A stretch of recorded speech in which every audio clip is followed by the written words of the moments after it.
আজি আকৌ জিমলৈ আহিছো এক্সাৰসাইজ কৰি আছো সদায় আহি আছো এদিনো ক্ষতি কৰা নাই দেওবাৰৰ বাহিৰে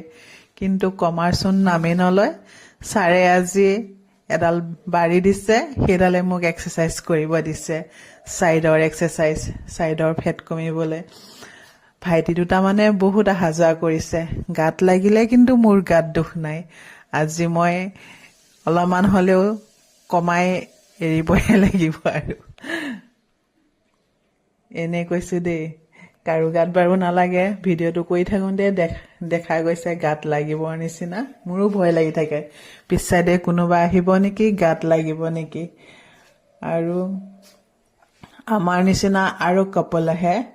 এওঁলোক অলপ বয়োজ্যেষ্ঠ নিজকে ফিট দেখিবলৈ সকলোৱে বহুত চেষ্টা কৰিছে অকল ক্ষীণোৱা বা শকত হোৱাৰ কাৰণে জিমলৈ নাযায়